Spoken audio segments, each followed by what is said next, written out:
Hello hi friends, இன்றைக்கி நம்ம மின்த்தி மசால் பூரி செய்ய போகிறோம்.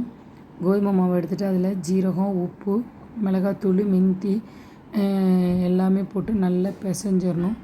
பிசைஞ்சு நல்லா தண்ணி ஊற்றி பிசைஞ்சிட்டு அதுக்கப்புறம் தேவையான அளவுக்கு எண்ணெயை ஊற்றி நல்லா பிசைஞ்சிட்டு அதை உருண்டையாக உருட்டி எடுத்துக்கிட்டு அப்படியே பூரி கட்டையில் வச்சு ப்ரெஸ் பண்ணி நம்ம எடுத்துக்கணும்.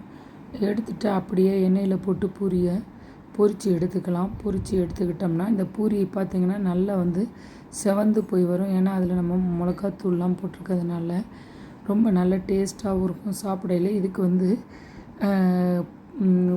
உருளைக்கிழங்கு குருமா, வெங்காயம், தக்காளி, பச்சை மிளகாய்லாம் போட்டு நல்லா வதக்கிட்டு மஞ்சத்தூள், உப்பு, உருளைக்கிழங்கு இதெல்லாம் போட்டு நல்லா மசிச்சு விட்டுடணும். மசிச்சு விட்டுட்டு கொஞ்சம் தண்ணியை ஊற்றி வேக வச்சோம்னா நல்ல திக்கான பூரி கிழங்கு கிடச்சிரும்.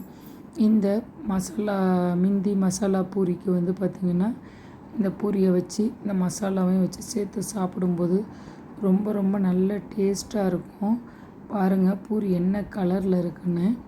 இதுக்கு இந்த குருமா சூப்பரான காம்பினேஷன். இதே மாதிரி நீங்களும் ட்ரை பண்ணுங்கள். நம்ம சேனலை மறக்காமல் சப்ஸ்கிரைப் பண்ணுங்கள், லைக் பண்ணுங்கள், ஷேர் பண்ணுங்கள், கமெண்ட் பண்ணுங்கள் ஃப்ரெண்ட்ஸ்.